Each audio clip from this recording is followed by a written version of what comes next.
little bit. Let's talk a little macro, and then this is going to be more or less just talking about Twitter, because it's kind of serendipitous, right? We'll get to it. So in terms of the macro, what do we see? We see that there's a realization that inflation is going to be stubborn, and honestly, it's just boring, because every time I listen to any of the financial news outlets or watch the CNBC or read any of it, it's like everyone talking about things that happened a very long time ago. This is what we know. They are going to increase rates. As you increase rates, bond values go lower. Because bonds are the ground zero of this entire nation, in the sense that we owe $30 trillion worth of bonds that we can never pay back. Every bit that they go lower is a problem, because every time they go lower, people sell them. And when they sell them, the rates go up, which means our borrowing cost goes higher. So it's a it's a tough game for this country to play, because it's kind of like the last days of when you're broke. People start finding out. This person says, I'm not lending them money. This person says, I don't even like that person. This person says, all right, well, since they're not, I could probably get a good deal, so I'll do it, but I hope I'm not the sucker, which means that person puts the money in and they'll really take it out the first thing something goes wrong. All that being said, the market has not cracked. And the question is, well, why? And like we've always maintained, you have to understand the macro first, right? Like, where is the circus? And the circus is in the United States.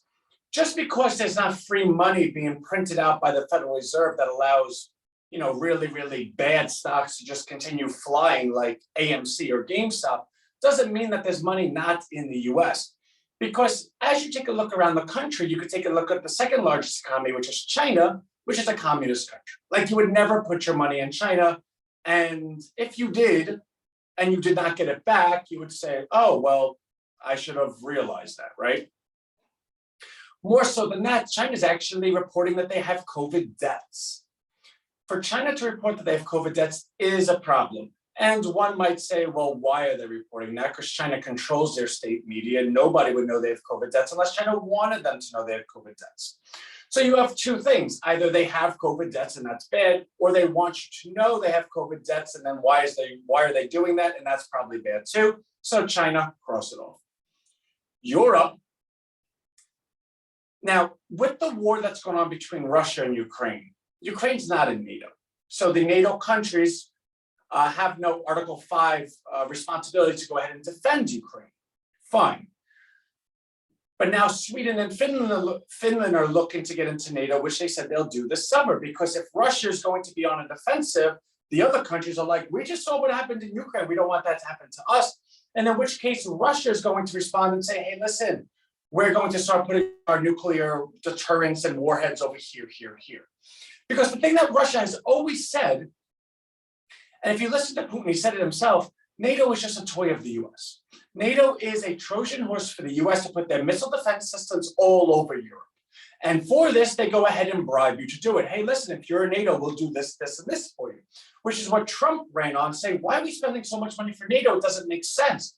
Because to a business person that does not understand politics, it makes no sense at all. We spend all this money defending everyone, but the other side of it is, if you are looking to put on an offensive to a country or to deter a country from ever attacking you, this is what it costs. Yeah, we have to buy these people off, buy these politicians, give all this money to NATO, but we could put all of our missile defense systems all over the place, and now we own them, because we can say, well, we're just not going to go ahead and fund this, fund that. I remember when I was in high school, my history teacher said something that didn't make sense to me at the moment, but it's made sense to me ever since. What was it? And now, I forget it, right? No, the power in money is not using it, it's in lending it. Because when you lend it to someone, they are beholden to you. And the corollary to that he never really said, which I'm kind of making up because I've noticed this in life, most people, when they receive money, they then spend it. Therefore, they don't ever really have a good way to pay you back. Therefore, they then either avoid you, or they do what you say because you then own them, right? So money's a funny thing. It's it's not to buy goods and services, it's to lend to people, because then by lending to them, you buy them. And I know that sounds silly or a little counterintuitive, but until someone pays the money back, you own them. Now, that has a Laffer curve to it, right? Like that doesn't scale. What I mean by that is if you borrow $1 million from a bank, they own you, right? They lent it to you. If you borrow $1 trillion from a bank, you own them because they're overextended and they need that money back. So there is a line where you can borrow so much that you're no longer owned, you own them. And that's what the US has done. We have borrowed so much that if we said, the world can't come to us and say, hey, listen, you owe us all this money, you better give it to us or else. The US could say, or else what? How about we just default on all of y'all and then what will you do? And everyone's like, oh no, please don't do that. Which is what Russia has always been saying. Hey, listen, we don't like them. Like they don't do nice things, right? So we're just gonna stay over here. The problem is with Russia going against Ukraine, and that's spilling over to what does it mean for the other countries in Europe? Because if Sweden and Finland get into NATO, and then Russia goes ahead and puts a more defensive and puts missiles somewhere else, do you want your money in that area? No. Like, by any definition, you do not want your money in the middle of that. Okay, cool. Then you have Africa. Do we even need to go over that? Would anyone put money in Africa? I don't think so. Africa has always been a, an emerging economy, but it's always emerging. It's like perennially emergent. And it never gets to the point that it has a stable commerce center, a stable economy. So, and there's also warlords and everything in like different places. It's not like a democracy in Africa. So you would never say, okay, I have $1 billion, let me go hide it in Africa. No, you will never see it again. So you wouldn't do that. South America, I don't think so. Argentina has a 45% inflation rate. Brazil's in South America, right? Okay, Egypt's Africa, Brazil, South America. So Brazil is the largest economy in South America, but and Brazil is a real economy. I'm not saying that, but is Brazil immune to having presidents overthrown, right? Does Brazil have such an apparatus that the US couldn't go in with CIA if they wanted to, or put certain economic sanctions on them that the country wouldn't just collapse, right? Brazil's main export is tourism. And for that, they do it great, right? They have the most amazing blue skies. They have the most amazing water. They have the most amazing looking people, guys, girls, everyone loves them. They have fresh papaya, fresh mango, sugar's a big export, but that's what they do. They don't exactly have this really scary military or a banking system. And they do have some banks. I'm not saying they don't, but if JP Morgan wanted to crush one of their banks, could they do it? Yeah, they could. So you wouldn't send it to South America. Antarctica, right? Like, no, you wouldn't do that. Anchorage, great city, has over 50,000 population. I think it has like 100,000. Would you say, first of all, is Alaska US? No, Alaska has its own, okay, I sounded silly for a second. But is Alaska the place that, I mean, would you go to, would you have a banking sector in Alaska? Like, are they innovating anything except for igloos? Like, I don't know, but I don't think they are. What do you have left? You have India. India's a really great country, really big population and perennially emerging. And it's actually like a first world country. Like India has like 1 billion people, great commerce center, great everything. Do you know the average like wage in India is like $100 a year? The level of poverty they have in India disqualifies them from ever sending money there.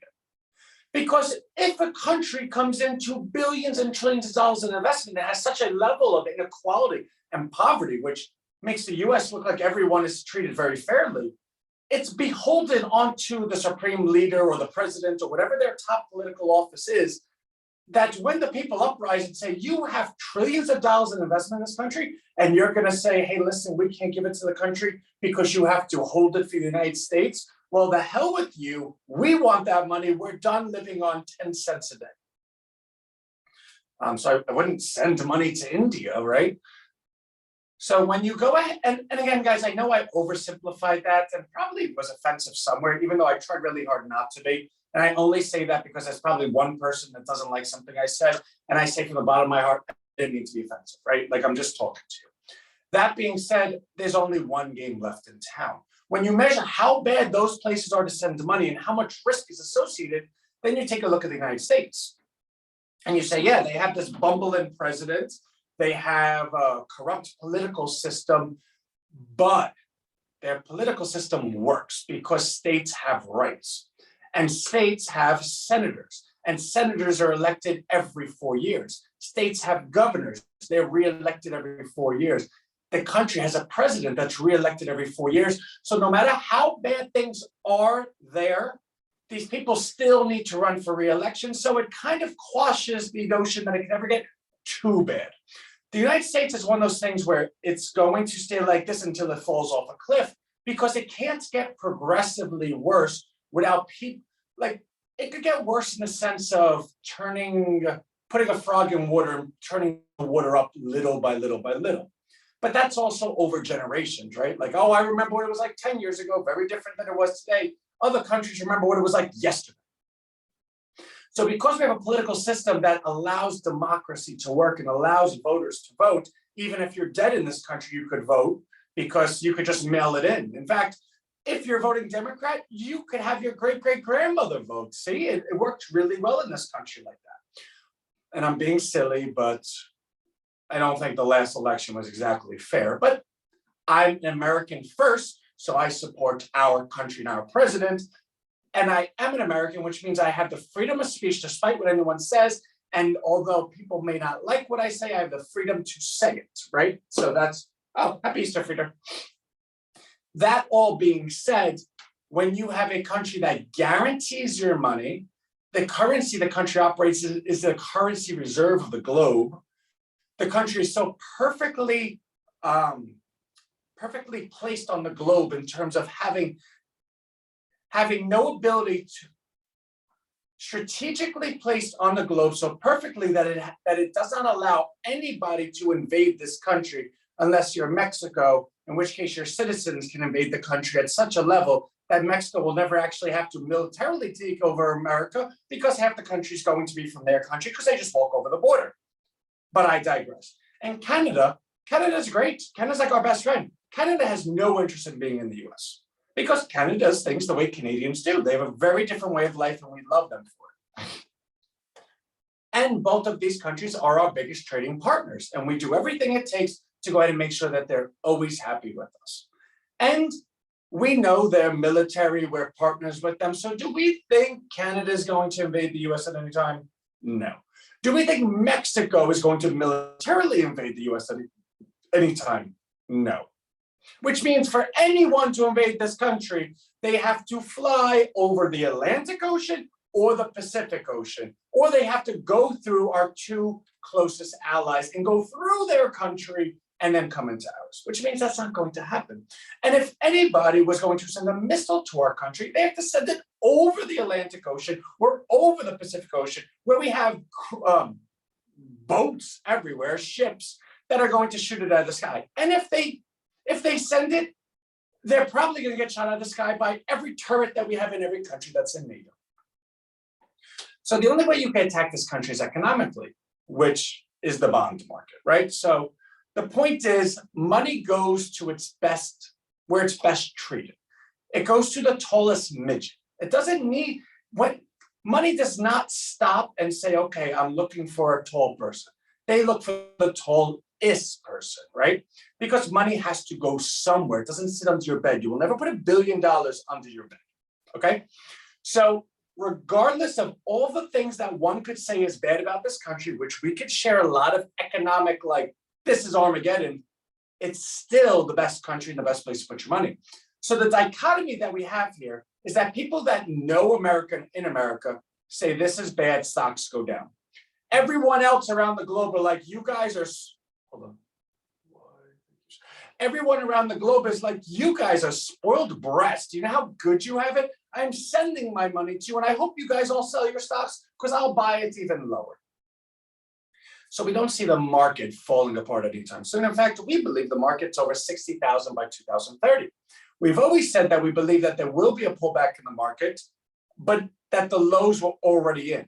So if you have a long-term perspective, or you could at least wait out volatility for a 2 or 3 month period, is there a possibility that the market comes down 2, 3, 4,000 points? Sure. But we think it will not reach the lows that it already reached this year. And we think any pullback is a time to buy. Does that mean that we haven't tried shorting things? Yeah, I think we've lost every time we tried shorting something. In fact, except for JKHY, I think we made 1% on it, right? So we also understand that we're just not good at shorting. And that maybe not that we're not good at shorting, but maybe it's just not the time to do it, right? So we've went ahead and sold our shorts, and we're currently long Twitter, which brings us to Twitter. And I was actually looking at Elon Musk because he tweeted something, and I have him on instant notification because it matters, and I'll tell you why. So for anyone that's been with this program for more than, I don't know, a year, has heard me talk ad nauseum of Twitter, how it's my favorite product. I love using Twitter. I use Twitter all the time. That's where I get all of my news. It's where I get everything from. So I personally love Twitter. But why do I personally love Twitter? Because I believe Twitter is the news industry. I challenge anyone to tell me a time that they heard breaking news at the 10 o'clock news rather than someone on Twitter that was able to go ahead and break it in the second. This world moves very quickly. No one has any tolerance to wait for 10 o'clock to hear the news if they're interested in hearing about the news instantly. If you want to hear about the news instantly, Twitter. If you want to hear about the news at 10 o'clock, not Twitter. You have to decide the percentage of the population that care about things instantly versus percentage of the population that don't care about things instantly, and then you'll get your demographics for Twitter. Now, why is Twitter not $1 billion if they're the entire news industry? Because they're just the worst ran company ever. I submit to you that Twitter is the worst managed company ever in the history of the entire world. I don't know of one worse. In fact, they're so bad that you may not know they're bad because their stock is still $40, which one could say, well, Ant, they can't be that bad. Their stock is $40. But is that the Socratic method? Is that every reason that the stock is only $40? Because there's another reason, that they're so bad that despite how bad they are, the stock is still $40. That even they can't be that the stock is actually immune to even the worst management because the product is so good. Which would then say, well, Ant, if it's that case, then the stock should really be like $1,000. And I say to you, yes. And what's fun about this is I've been saying this for a long time. And I said to you, in actually exact quote, if I had the money, I would buy Twitter myself. In fact, we even broke down Twitter when you backed out the cash and then divided by daily active users, that this math is good as of 3 months ago, that you can buy the whole Twitter and get, 237 million active users, their entire data for the entire time that they've been on the platform, their emails, their likes, their dislikes, etc., all for $100 a piece. When you took that, times it by $100, you got the market cap of the company after you backed out the cash. What does that mean? Well, they had $8 billion in cash sitting on the balance sheet. So if you pay $8 billion for $8 billion, yeah, it cost me $8 billion, but I got the $8 billion back. So net, if I backed out the cash, it cost me zero, right? And I said to you, like it baffled me. It just did. And especially in a time where corporate balance sheets have more cash than they ever did. In fact, at a time where corporations are buying more of their own stock than they ever have. And I'm like, for the life of me, how is Twitter not being bought out? I didn't know. Like, I had no rational reason. I did not know. And then last week, Elon Musk comes out and says, hey, listen, I love Twitter and I love free speech. And this is the area that I'm going to put my flag in and say, I'm going to be the one to defend free speech. In fact, it has nothing to do with economics. That's completely free speech oriented. And I'm putting a bid right now for Twitter, $54.20. Then he went on TED Talk, he was the keynote speaker Friday. And that's like a really ritzy, yuppie, type of event that only the biggest and biggest and biggest and biggest get invited to. And Elon Musk is the richest man in the world and the most popular man in the world and a real life Iron Man and the greatest inventor since Ben Franklin. In fact, he's created $4 billion companies. PayPal, Starlink, Tesla, and SpaceX. And he has Boring Company, which isn't a billion yet, and a neural net company that's going to be able to process your thoughts into computer language, and you could think something and it happens. I'm sure that'll be $1 billion company too. He has all of this. So it stands to reason that he's actually quite a smart guy. Okay. And he's from South Africa, which is amazing because a company like Twitter, which really, free speech, progressive this, blah, blah, blah, blah, blah. South African guy trying to buy it. Whoa, but he's like Republican. So, and then you come to realize when it comes to minority demographics, everyone just pandered to, because the Democratic Party and the liberal media will never, ever, ever actually give something of value to those people if they go ahead and have political affiliation with the other side. And what do I mean by that? Because Elon Musk stands for free speech and has been defending the right for free speech, one could say on Twitter, one team has free speech and one team gets banned for things. In fact, one could say that there's a president of this country that got banned from social media, meaning was the social media more powerful than the president, right? Because Donald Trump was able to disseminate a message. Whether you like the message or not, that's not the argument. The argument was he was able to disseminate a message to millions and millions of people that opted into following his message. And because that was such a powerful medium, arguably, he never had to do any spending for campaign, and he was able to mobilize his followers to vote for him, and he was able to get into power. In fact, his popularity was such that he was able to go ahead and pressure other candidates to go ahead and align with his political thought. And one might say, well, how dare you? That's holding them hostage. No, they're free speech. They can align with him or not. But in politics, if that person's popular and people like him more than they like you, you better agree with him, or he's going to say, well, if you don't agree with me, I'm going to support someone else that does agree with me. Therefore, welcome to politics. That's nothing illegal about that. In fact, that's been happening since grade school. Oh, I like Kimberly. Well, Kimberly likes Ted. Well, I like Ted, right? Like that's the way that works. So during TED Talk, Elon Musk said, and everyone knew what this was for, I don't believe in banning people. I don't think that's the way free speech works. Free speech, the true test of it is to allow someone you don't like to say something you don't like, but defend their right to say it. In fact, I agree with timeouts, but not lifetime bans. Everyone in the world knew exactly what that meant. Donald Trump is coming back to Twitter, which meant everyone in Twitter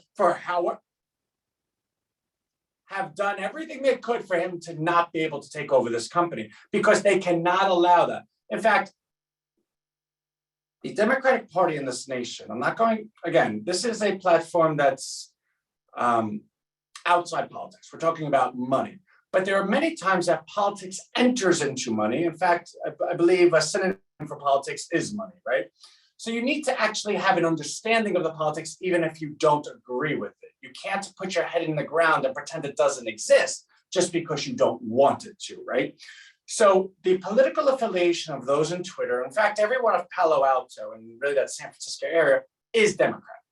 Therefore, Twitter is like, we'll burn this to the ground before we let it get that guy back, because they also know what's happening this year. It's a midterms, which the Democratic Party is having a difficult time standing behind and championing Joe Biden as the reason to re-vote them all into office. But if you all of a sudden had Donald Trump get on and really motivate his people, his followers, that's difficult for them. And then you come into 2024 where the presidential elections happen. Twitter's like, I don't want any of this. So on the stance of free speech, you could see how Elon Musk would be the conduit to let Donald Trump and all Republicans back onto the platform, which they have been banned. And if you think I'm just saying that, well, they've created other platforms like Truth Network and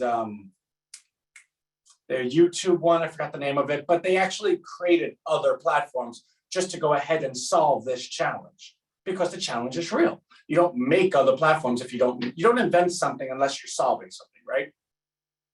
So that would be Anthony. He's a savior. He's a hero. He's Mother Teresa.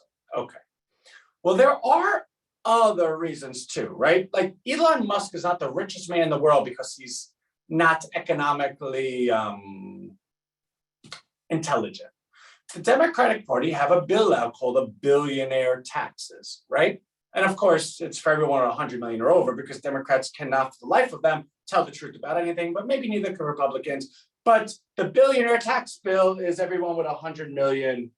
Oh, cool. Right, everyone with 100 million or more. So I guess they thought they couldn't get through if they called it the 100 millionaire tax cut, right? Not tax cut, tax increase. In which case, everyone that has X amount of money is going to be taxed on it at a higher rate by default. In fact, in that bill, you can be taxed for stock gains that you don't realize, right? Like, so say I'm a founder of a company and I own 10% of my stock. My stock, when I'm a founder of the company, is $0, right? The stock's worth nothing. Then I build the company into $1 billion company. My 10%, yeah, no, I am, but we have to put it all together. My 10% of the company is worth 100 million. In this billionaire tax hike, you are liable to pay taxes on that. So say you pay 20%, and it is by default 20% taxes. I owe $20 million, right? Oh, of course. So my $100 million stake, I owe $20 million because I'm getting charged a 20% billionaire tax on unrealized gains. I was gonna say hell or heck, how the heck do I pay $20 million taxes on a percentage that I've never taken out of my company? Well, Elon Musk will tell you. What he had to do in California, where this is going, which is why he moved his factory from California to Texas, was he had to go ahead and sell 16 billion of stock to go ahead and pay a $13 billion tax bill. Well, if you do the math, that left him with $3 billion. If you do the math, $54.20. No, actually, if you do the math, the 9.2% stake he took in Twitter was $3 billion. So it's almost a bit serendipitous that legislation is actually the reason that he had the money to go ahead and then pursue what he's pursuing. Because one would say, well, our last president, Donald Trump, did a corporate tax cut, right? He brought it down to, I think, like 18% or a really, really low number. In which case, the Democratic side said, "Hey, listen, that's not good. You're helping all your corporate cronies, right? Like you're not making them pay their fair share." And that's always been a Republican Democratic thing. Republicans always believe that if you cut taxes from the top, there's more money for investment and you hire more people. Democrats always believe if you raise taxes from the top and use that money to go ahead and do certain social programs, you can raise everyone from the bottom up. So that's always been the difference. If you're a billionaire, or let's say the richest man in the entire globe, who do you want in office, right? Amazing. So who you would want in office is the Republican Party that's going to cut the taxes from the top, especially if you're Elon Musk and you're an inventor, because the money that actually you pay less in taxes is money that goes back into R&D, especially a person like Elon, who has proved it time and time and time again. So you have two things. One, he is overtly saying he wants free speech, right? So he's doing this as a conduit to accomplish free speech. Okay.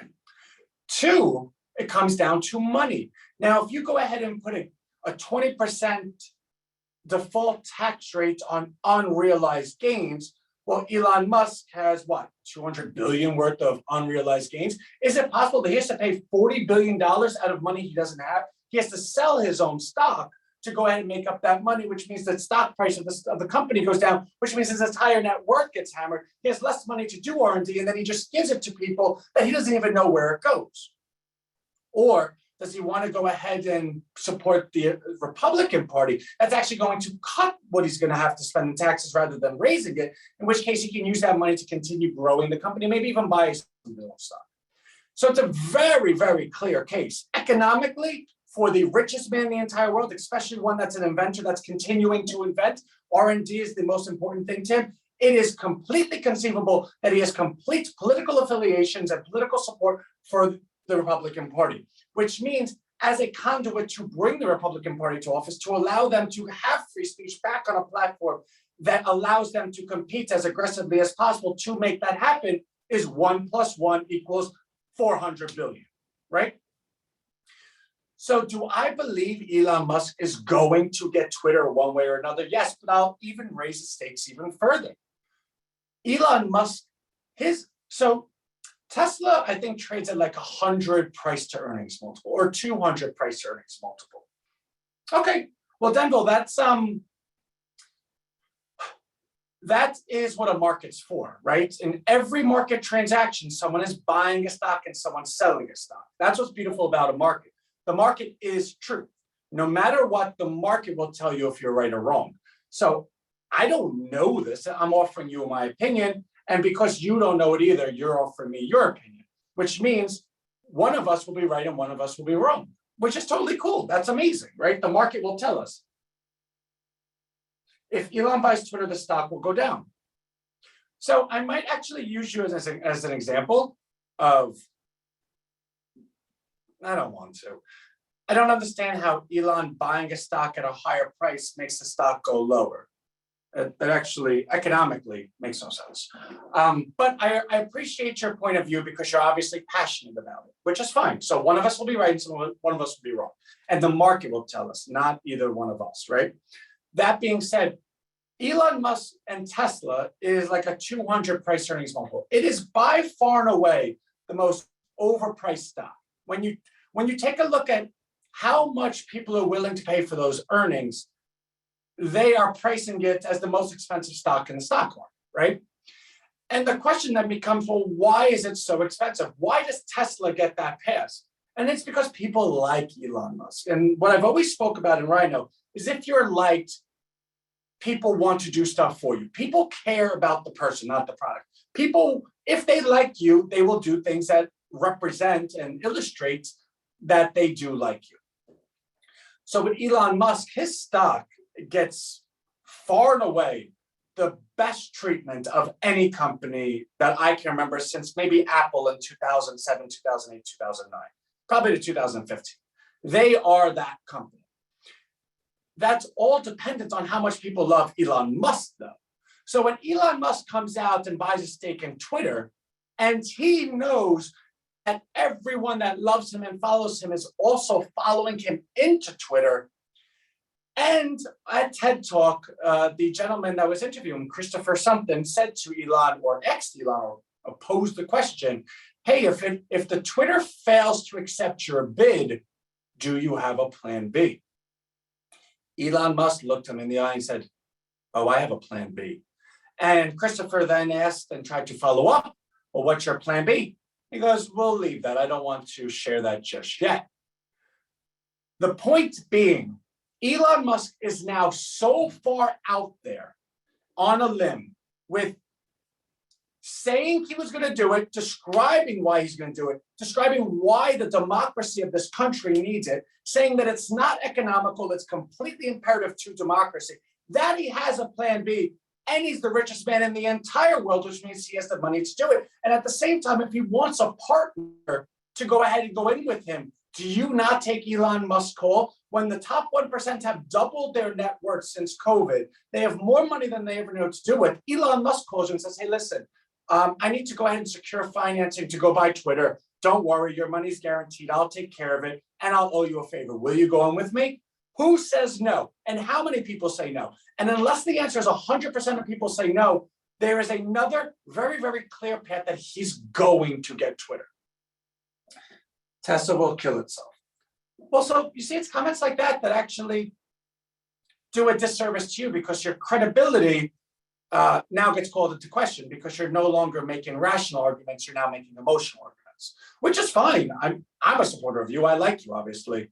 But in terms of structuring an argument to allow for, intelligent debate, that's not the sentence you want to say. But that being said, I support your right to say it because I like free speech.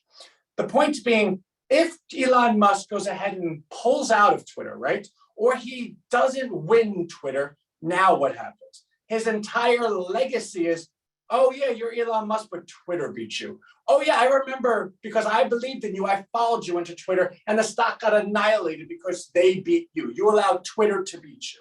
You're the richest man in the world and you couldn't do it. You couldn't raise more money. You couldn't do this. Well, that's a problem.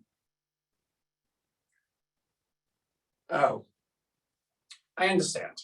And everything with technology, when you're inventing stuff, doesn't go as great day one as it does day two. And what you're talking about, and for everyone to know, that there have been some deaths in in Tesla's vehicles. And if you are of the belief that one or two deaths goes ahead and interrupts and ceases all future innovation, then I agree with you. Tesla should no longer be a company. But if you are one that says, all right, we understand something bad happened, but let's go ahead and fix it because this technology obviously has a clear path in the future, then that's the other side, right? So you just have to pick which side you are. I'm just saying he fell behind. I'm not sure a world where Elon Musk is behind. I think if you take a look at GM or any other electric car company, you'll see that Elon Musk makes 250,000 cars a month and they make 300, right? But I don't want to keep going back and forth. I respect you and I do defend your right to say things, and I do like the interaction. I really do. As it pertains to Elon Musk, he will forever be known as the guy, and I'm not just saying this. If you take a look at all the boards, all the stock boards and all the rest, you have millions of people buying calls on Twitter because they believe in Elon Musk. So rightly or wrongly, right, you can say, well, Anthony, people should do their own thinking. They shouldn't just follow someone. I get that. But if that person is the person that is the hero to those people, well, when your hero says or does something, which is what influencers and celebrities and sports athletes are, people go ahead and say, I want to be aligned with them. So I started this conversation by saying I have had a personal opinion of Twitter. I have personally said I would buy the whole company myself. I have personally said that I believe Warren Buffett was the person that I checked that I believe would buy Twitter because it would allow him a position into that industry. Everyone loves Warren Buffett. He has the money, blah, blah, blah. I didn't think Elon Musk, but Elon Musk fits very well, except he's incredibly controversial. So I don't know where the stock is, and we're going to take a look at stocks. But full disclosure, I'm all in. Well, you guys know this. My stock position is all Twitter calls. Strike is 50, expires next Friday. And the reason I picked this duration, and I did it before Elon Musk put an offer on Twitter, like full disclosure. I was in before Elon Musk. I was in after he got the 9% stake, but before he put the bid on the company. So in terms of somebody that's credible on Twitter, in terms of their analysts, and in terms of their commentary on Twitter, I submit that I am that because A, my history talking about it, B, my 3 separate occasions being profitable with it, C, my position in it after Elon Musk did the 9% stake, and D, that position was before he put a bid, while I was saying I think he's going to put a bid. So far, I'm aces when it comes to Twitter. Let's see. If he buys into tech a bit more, he can beat them out just saying pre-orders on EVs are through the roof. Okay. And I'm sure Elon Musk will be the first one to tell you he could improve.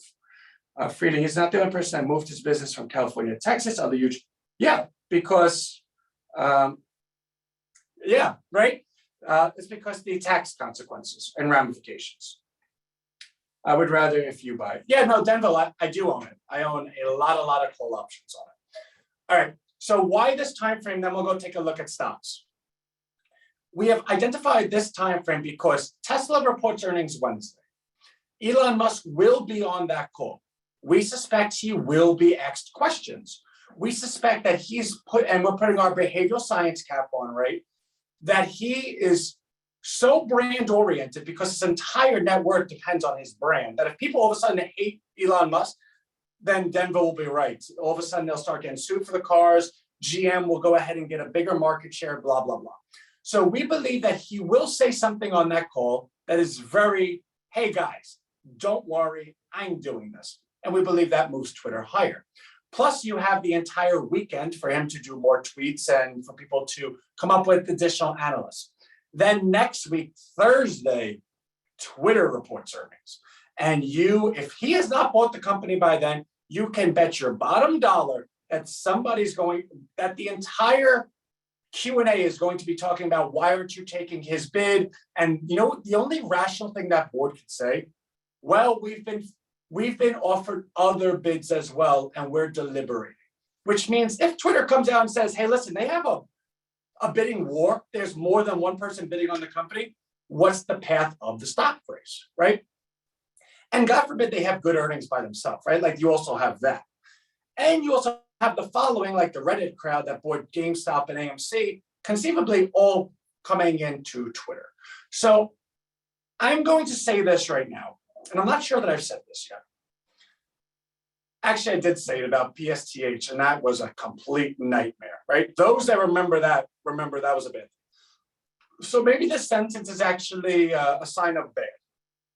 But there is not an investment that I have ever seen in my life that is more obvious to me personally, than Twitter going up over the course of the next 2 weeks. I just believe it. I believe there's too many reasons for it to go. I believe and trust every one of those reasons to be 100% capable of producing the outcome. And I believe those people are 100% motivated to produce the outcome. So if I believe somebody is motivated to produce an outcome and they're capable to produce an outcome, I'm going to believe that outcome is going to come into fruition. Therefore, I already have my entire portfolio in Twitter calls. And if I was irresponsible, I would take my entire net worth and put it into Twitter calls. But I have a company, Rhino, which we all know, that is doing really, really big things. We invented a search engine, right?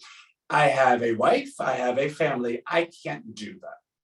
But if I was like 18 years old and lived at home with my parents, and like I had $100,000 saved up for college, whatever, I would say, you know what, mom and dad, I'm putting my entire college fund in this. And if it doesn't work out, I didn't really need to go to college anyway, right? So that's that. So let's go. Yes, I know you were recommending Twitter. So let's be careful, not recommending, because that's illegal. I was sharing my commentary on it while I was buying it. So let's go into, but Frida, love you. Let's go to stocks. And actually, so full disclosure, this morning, Twitter was at 46 and a half. Yeah, was 46 and a half pre-market. It opened up, I believe, at 46 and a quarter. It has then went down. I believe last time I saw Twitter was down to 44. So I don't know where it is now, but we're going to find out together. But my last known value for Twitter was, I think, like 44.70, 44.80, which actually is a good thing, because if I'm so certain to me of the outcome, well, then why would I run away from a sale, right? Like, say you want to go buy that dress or buy that shirt, and you know that you're going to be the toast of the town, you're going to be the bee's knees, you're going to be the fox of that party. You go ahead and you're like, oh my God, I can't wait to get that dress. It's $100, but I know it's going to be amazing. You go to that store and the dress is now $90. Do you say, oh, no way am I buying that dress? I know I'm going to be the best looking person at that party because I knew it, but it's down. It's on sale. I don't want it anymore. I'm only willing to pay $100. I am not willing to pay $90. That's how I feel about Twitter right now. All right, so let's go. All right, let's move this down here. I'm actually nervous. Like, where's Twitter? Because if it's down, obviously I'm not happy about it. I'm not buying anymore. I bought all that I bought, so now I want it to go up. So let's see. Hey, what do you know? You can't make this stuff up. So actually what you'll see here is, and it's funny, I've always said this to everyone, I can't prove that people listen to this program. But there are a lot of times I see names in this program, and I always post it to when I mail it. So I do know there are people that have a voice that listen. Because when we started the program, we started at 10 o'clock, right? Oh, so you know what? It was already going up. But what you'll clearly see is it was going down all morning. And now, woof, and it's, whatever. But it got as high as almost 47 today. And we firmly believe that it's just going to go higher. Now, obviously, as I've been with you, I don't know any news. I don't know anything that happened, but everything I told you is what I believe is going to happen. And if you put a GUN to my head, I would say that this will be between 55 and 60 by next Friday. That's my belief. Now, full disclosure, I own Twitter $50 calls that expire next Friday, but I also sold on that the equal amount of Twitter calls at 60, meaning if it goes over 60, I do not participate in those gains any longer because I sold those calls. So as long as it's between 50 and 60, that's my maximum gain. $59.99 is the most money, is the highest stock price that allows me to profit. Once it gets over 60, someone else has those gains from me. And to give you full disclosure, they bought those from me for close to 40 cents, which means for them to start making money, Twitter needs to be $60.40. For them just to start making money, $60.40 next Friday. So if there's people that are, and again, every second a new fool is born, so that doesn't prove anything.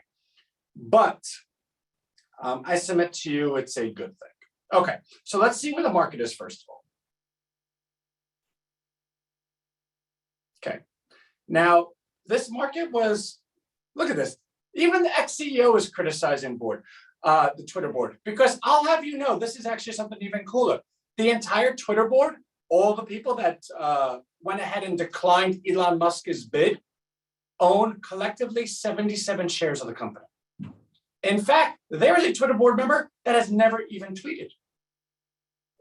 Jack Dorsey owns almost 3% of the company. He's stepped down from the board and he has taken over Square. That's his other, creation. He's sitting there like, you guys are like, what is wrong with you guys? None of you own any stock. You're completely messing this up. And now somebody wants to come and pay us over $50. Let's get out.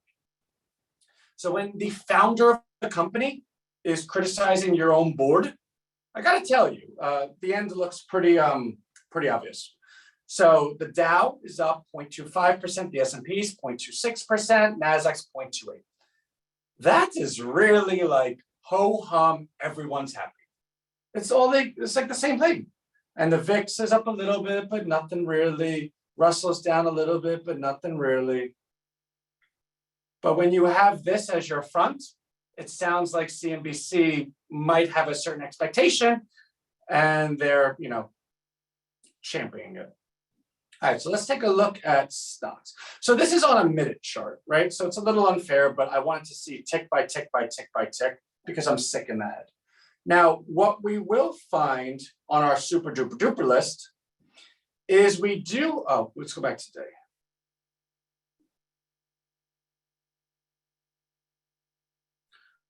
For those that have been patiently waiting for something to come up, we have a 17 red and green. Now, mind you, we don't buy things until they're 20 because we've learned that sometimes 17, 18, 19 gives you the worst headache and makes you want to jump out a window if it gets to 21, 22, and 23, i.e. McDonald's. But if it gets to a 21, 22, 23, it rebounds very aggressively, i.e. McDonald's, i.e. UNP, right?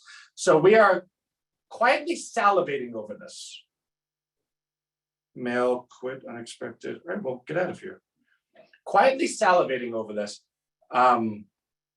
We believe that this will get to a 20, and we are going to be buyers of this.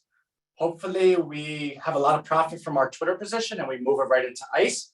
It's not ready yet, but it's getting close. We have a 16 red, no green. We have a 13 red and green. We have a 13 red and green. We have a 13 red and green. UPS was submitted to us by one of our favorites, Rod, and I think he wouldn't mind me saying his name, when it was 10 red and green. And it was something that he liked. We had fully disclosed to him that we're in Twitter. But when this gets to 20, what his analyst was his favorite type of companies are really big companies that are very well known that get to 10 red and green. That's kind of like his secret sauce. I don't know if he bought it or not. I do know if he did, 12 red and green is better than 10 red and green. So if you know Rod or you like his analyst, this gives you an opportunity to participate alongside him. Now, we have not been good at shorting. So I got rid of one of the indicators. We still have the count on. So this is a 29, we're gonna get rid of. Our new, again, we're constantly upgrading our process. Our new process is it has to be at least a 30, or else I'm not even looking at it, right? So this got to 31. Now, but it's not falling off a cliff, so it really confuses me. Merck got to a 31, but not falling off a cliff. UMG is still going higher at 25. The point is, this number does measure exhaustion. So Merck could create the cure for cancer. At some point, it can't go up every single day. And I know that sounds, and in fact, if I was listening to me saying that, I would say that sounds like someone you don't want to follow, because that was no real analyst. At some point, it can't go up. Yeah, and thanks. That and $1 buys me coffee, right? So we're going to step back from shorting because we've been unsuccessful with it. But buying things low and selling high has kind of been our superpower. We're actually really good at that. So this no longer has a number. It stopped at 20. It stopped at 22. This is still going. This no longer has a number. This no longer has a number. This is still going, and that's still going. By the end of today, we're going to go ahead and update the super duper list, and we'll make it, everyone knows you get the emails in the morning before the market. No, actually after the market opens, 9:30. You get them at 10 o'clock so that we can update it in real time for you. But for those that are on right now, full disclosure, we love Twitter. And if you took a look, it's the only thing green except for natural gas and AMX, whatever that is, American Mobile. I think that's a cement company from Mexico. And ICE, we are quietly rooting for it to go lower because we will buy this when it gets to 20. So I'm telling you that now. So it's not like you were surprised. You know what I'm going to do. And we want Twitter to continue going higher, continue going higher. That's our Twitter dance, right? So that's that. Let's go ahead and take a look if anyone had any last second questions. Yes, you were sharing. Thank you. So that's that. I'm going to go ahead and send out money to people, but these people know they're getting money, so it's not just I'm giving it to everyone. So please don't get too excited. I'm not doing that. And that's that. So seriously, seriously love everyone. Please be on our Wednesday Rhino call. So actually, we have it. I wonder if I have it. Hold on a sec. Let me see if I have it for you. Rhino team.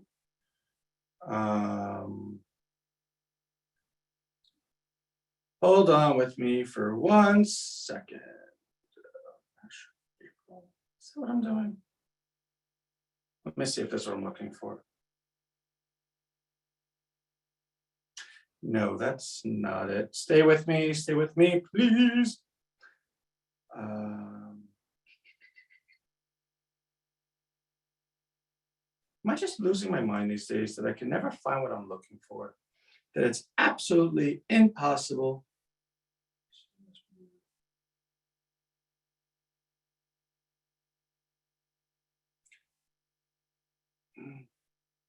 Well, maybe it's one more place.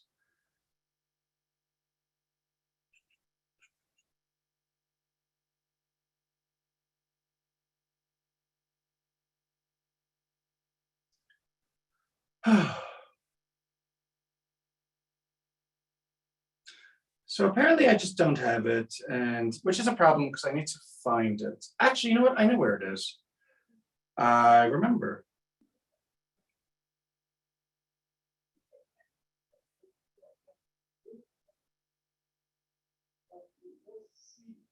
Okay. All right, so let me share screen one more time for those that don't know Rhino. So with our team, okay. So with our team, we have a lot of things going on. Let me just.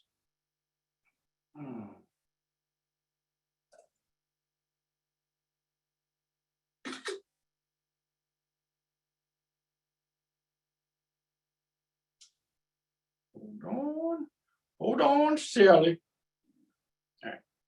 Kind of want to take the names off, but of course you could just rewind this, so that was pointless. All right, so we have a lot going on with Salesforce that we remain flexible for. I think we're starting with them at the end of next week. We have over 400 domains that we own that are going to have e-learning courses associated with them. We're going to have 1 million contacts for each one of the domains, videos, final walkthroughs. We're going to have a complete app done by the end of the month, along with a coin payment system. Everyone knows what Rhino Coin is. It's going to have the payment system, a wallet, and everything associated with it. We actually think it'll be on the exchange before January. We're just not going to allow it to trade, but we want to make sure everyone has it. The subdomains completed.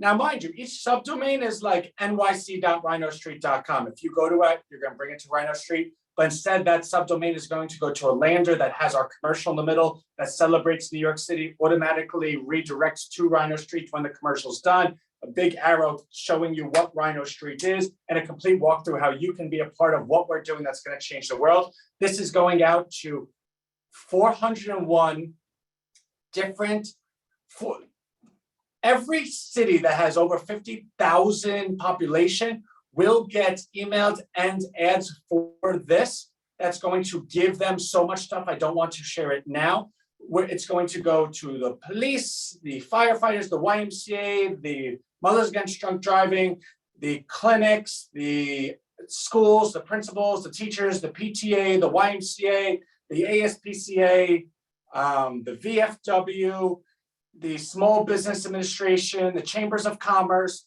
the job boards, the white pages, the unemployment resources, a collection of those within the community that are vocal. And that's going to be duplicated to all 401 of these cities, all simultaneously, all the same day. There's a plan B, plan C, plan D, which are all in the follow-ups. And then we're going to travel and go to each city every single day, maybe 2 a day. And Rhino Street will be one of the, to the media outlets, local news, to the Twitters, going to be that we press the button, I believe June. Yeah, Frida, it's like a really big thing right now. But of course, Frida's been with us since the beginning, by the way. We pressed the button June 26th, I think. And it is our complete expectation that that's going to be the night that changes the world, because when the entire United States, if anyone of prominence all receives the same thing, all with a message that they understand, that also empowers them to share and to take action in a very easy way while celebrating who they are and then giving them the empowerment, the coin. We believe that next day, everyone's going to know who Rhino Street is. We're going to allow ourselves to do exclusive interviews with all the different media outlets while we go ahead and go. We're going to attach so much different charity to it. It's going to be huge, but that's what we work every day to do. So I would like to welcome everyone or invite everyone to our Wednesday call. I host it every Wednesday, 2 to 3, where I give you a more behind the scenes look at what is actually happening and how all this actually happens. Yeah, to the point that we have 40 different e-learning courses that we are creating from scratch that's going to get you completely caught up on all the SBA, Small Business Administration recommendations and tutelage, how to open it, how to create a business. And then we're actually making the website template, the email templates, everything you need for your business, drag and drop. And then we're actually going to allow you to receive a Rhino degree, a certificate, a diploma, which guarantees you #1 placement on that Rhino Street for your locality for the next 2 days, which means everyone in your community that then searches anything will see your business #1 for 2 days while we continue emailing on behalf of you. Basically, what we've decided to do is really go ahead and be the spark of the greatest small business renaissance ever in the history of this world. And it's important to us. And we spend every day tinkering additional how to do it. We have a full team of developers and Rhino concierge and just support system that's allowing us to really make progress every single day. And what you're looking at, look at this, 627, press the button. All of this is quite comprehensive, and I can promise you there'll be more adding to it. For instance, Salesforce, we have the super duper plan. I'm not going to tell you the amount it costs, but it's it's a six-figure amount. In that, we're going to be able to identify this person's this, but they went ahead and opened their email this period longer, and that period longer is conducive to this type of person. So we're going to then shift them from this journey to this journey, and then upon them doing this trigger, it goes to this journey. It's going to be the most beautiful, amazing thing ever, and I want you to know it is happening, and it's right in front of you. So that's that, no big deal. Let me go ahead and stop the share because I do see some questions. PayPal has come down so much this past 2 months, it's wise to buy some. We could look actually. Where is my, look at that Twitter stuck. All right, let's look at PayPal. So unfortunately, we don't have anything. So it looks like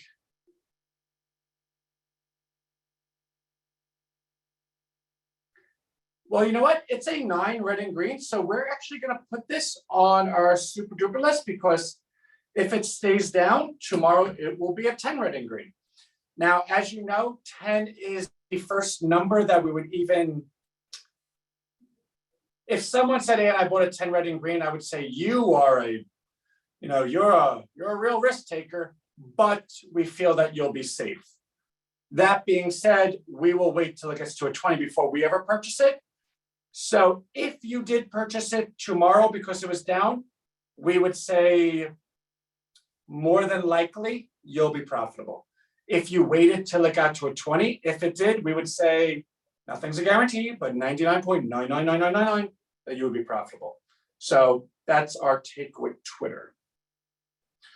All right, so let's go ahead and do this. And I really got to get going because I know I'm way over. I have to stop sharing, don't I? No, I'm not sharing. Okay, cool. Don't forget Rotary. Oh, I have to write that. Rotary.